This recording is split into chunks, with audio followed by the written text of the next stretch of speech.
Spike Lee spoke about his upcoming film Highest to Lowest, which will see the director reunite with lead actor Denzel Washington during an onstage talk Tuesday at the Red Sea Film Festival, where he is the president of the competition jury. The film is inspired by Japanese director Akira Kurosawa's 1963 crime thriller High and Low, he said, adding that Kurosawa has been a key inspiration for his career.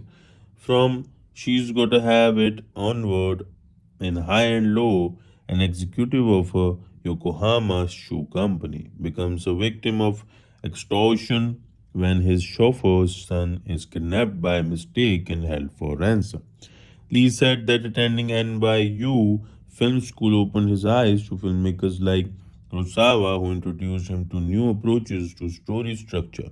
One of the best things about film school is that you get introduced to world cinema, not just Hollywood. Seeing Kurosawa's film Rashomon and its structure inspired me to make She's Gotta Have It. In Rashomon, you have three people who witness a rape and each gives their own opinion about what happened. In She's Gotta Have It, Nola Darling has three boyfriends who each see her in a different way.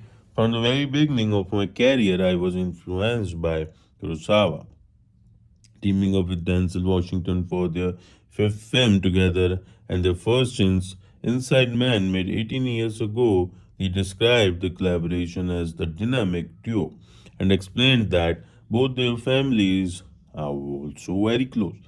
Asked about Washington's claim that he will soon retire from film acting, they quipped, I'm just glad we got five in terms of whether Lee himself will ever retire. The Helmer asked how old Kurosawa was when he made his last film, and when told he was 81 years old, he smiled and said, Yeah, I got some time left.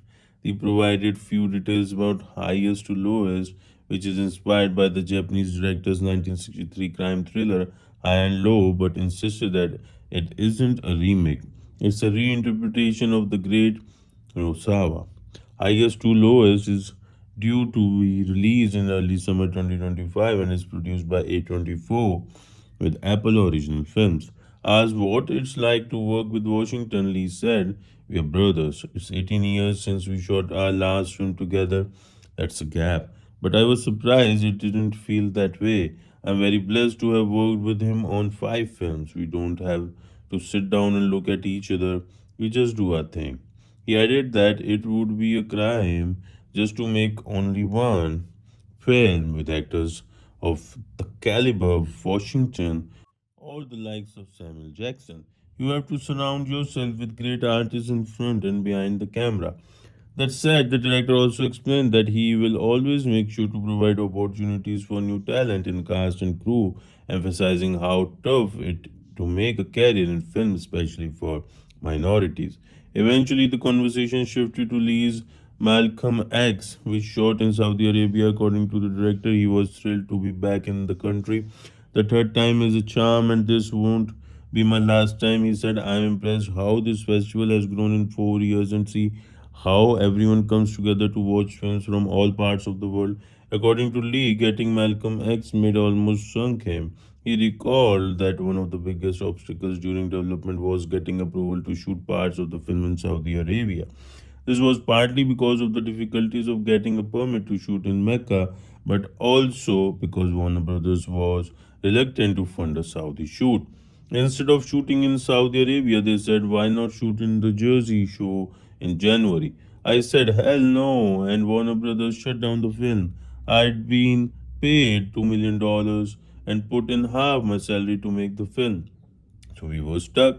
While reading Malcolm X's autobiography written from a series of interviews by author Alex Haley, Lee found inspiration in the civil rights leaders' sense of self-determination and self-reliance. It suddenly hit me like lightning. I know some black folks with some money. Lee recounted how it took him a month to pluck up the courage to go, cap in hand and accompanied by several leading personalities, to raise the money for the film. He started by asking Bill Cosby before moving on to other prominent black celebrities, including Tracy Chapman. Janet Jackson, and Prince. Every time I asked for twice, what the last person gave, the last two people were Magic Jackson and the GOAT, Michael Jordan. Michael was the last. He's very competitive, so I just let slip what Magic gave. And that way I got the funding. But I promised each person saying that I would go to my grave without saying how much each gift was. Lee concluded by revealing that he sees no distinction between making documentaries and features and in both cases focuses on the storytelling. He said that he considers in his 2017 documentary Four Little Girls about the murder of four African American girls in Birmingham, Alabama on September 15, 1963 to be his finest work to date. The same week we opened the film, the FBI reopened the case and charged those criminals for murder, but they knew it the week of the bombing way back in 1963. Hope you like this update. Do subscribe to my channel.